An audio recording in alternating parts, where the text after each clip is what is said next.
Hello అండి, welcome back to Nivi's kitchen. ఈరోజు టిఫిన్స్లోకి రైస్లోకి టమోటా పచ్చడి ఎలా చేసుకోవాలో చూపిస్తాను. చాలా ఈజీ ప్రాసెస్సే ఉంటుంది, టేస్ట్ కూడా బాగుంటుంది. ముందుగా ఒక ప్యాన్ తీసుకొని ఎండుమిర్చి వేసి బాగా ఫ్రై చేసుకోవాలి. ఇప్పుడు ఎండుమిర్చిని పక్కకి తీసి పెట్టేసుకుందాం. కొన్ని ధనియాలు వేసుకోండి. ఒక టమోటాను 2 పీసెస్గా కట్ చేసి వేసుకోండి. కొంచెం జీలకర్ర వేసుకోండి. ఒక సైడ్ బాగా మగ్గించుకొని రెండో సైడ్ తిప్పుకొని బాగా టమోటాను మగ్గించుకోండి.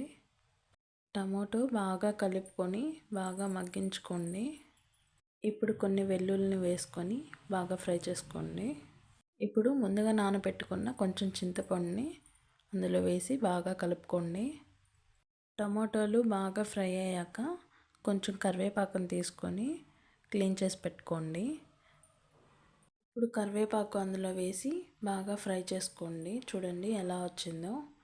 ఇంకొంచెం సేపు ఫ్రై అయితే సరిపోతుంది.